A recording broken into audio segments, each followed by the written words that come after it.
ಒಂದು ವರ್ಗದ ಮೈನಾರಿಟಿ ಜನ ಅವರು ಕೊಮಿನಿಯನ್ನ ಅವರು ಗುರುಗಳು ಅಂತೇಳಿ ಒಪ್ಕೊಂಡಿದ್ದಾರೆ. ಅವರು ತೀರ್ಕೊಂಡಾಗ ಸ್ವಾಭಾವಿಕವಾಗಿ ಅವರಿಗೆ ನೋವಾಗಿರ್ಬೋದು, ಅದನ್ನು ಎಕ್ಸ್ಪ್ರೆಸ್ ಮಾಡಿದ್ದಾರೆ. ಆದರೆ ನಮ್ಮ ದೇಶದ ಕಾನೂನಿನ ಒಳಗಡೆ ಆಗಬೇಕಲ್ಲ ಅದು.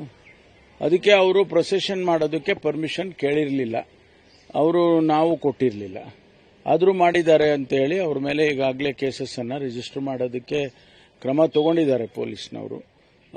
ಮುಂದಿನ ದಿನಗಳಲ್ಲಿ ಅವರಿಗೆ ನಾವು ಯಾವುದೇ ರೀತಿಯಲ್ಲಿ ಪ್ರೊಸೆಷನ್ ಮಾಡೋದಕ್ಕೆ ಅದಕ್ಕೆಲ್ಲ ಕೊಡೋದಿಲ್ಲ. ಯಾಕೆಂದರೆ ಈಗಾಗಲೇ ಕೋರ್ಟಲ್ಲೇ ಆದೇಶ ಮಾಡಿದ್ದಾರೆ, ಯಾವುದೂ ಪ್ರೊಸೆಷನ್ಗೆ ನೀವು ಪರ್ಮಿಷನ್ ಕೊಡಬಾರ್ದು ಅಂತೇಳಿ ಮಾಡಿದ್ದಾರೆ. ಬೇಕಾದರೆ ನೀವು ಅಲ್ಲಿ ಫ್ರೀಡಂ ಪಾರ್ಕಲ್ಲಿ ಮಾಡ್ಕೊಳ್ಳಿ ಅಂತ ಹೇಳಿದ್ದಾರೆ. ನಾವು ಅದನ್ನು ಬಹಳ ಕಟ್ಟುನಿಟ್ಟಾಗಿ ಪಾಲಿಸ್ತಾ ಇದ್ದೇವೆ. ನಿನ್ನೆ ನಡೆದಂಥ ಪ್ರತಿಭಟನೆಯನ್ನು ವಿರುದ್ಧವಾಗಿ ನಾವು ಈಗಾಗಲೇ ಕೇಸಸ್ಸನ್ನು ರಿಜಿಸ್ಟರ್ ಮಾಡಿದ್ದೇವೆ. ನಾವು ಕೂಡ ಅಲ್ಲಿ ಬೀದಿಗೆ ಬರಲಿಲ್ಲ. ನಮ್ಮ ಪಕ್ಷದವರು ನರೇಗಾ ವಿಚಾರದಲ್ಲಿ ಮಾಡುವಂಥ ಸಂದರ್ಭದಲ್ಲೂ ಅಲ್ಲಿ ಫ್ರೀಡಂ ಪಾರ್ಕಲ್ಲಿ ಭಾಷಣ ಮಾಡಿ ಅಲ್ಲಿ ಒಂದಷ್ಟು ಜನ ಸ್ಪಿಲ್ ಓವರ್ ಆಗಿದ್ದ, ಅಷ್ಟೇ ಬಿಟ್ಟರೆ ಅದನ್ನ ನಾವು ಬೀದಿಗೆ ತಗೊಂಡು ಬರಲಿಲ್ಲ. ಸರ್ಕಾರಕ್ಕೂ ಜವಾಬ್ದಾರಿ ಇದೆ ಅಲ್ವಾ, ಅವರು ಅದನ್ನು ಪಾಲಿಸಬೇಕು. ಆಮೇಲೆ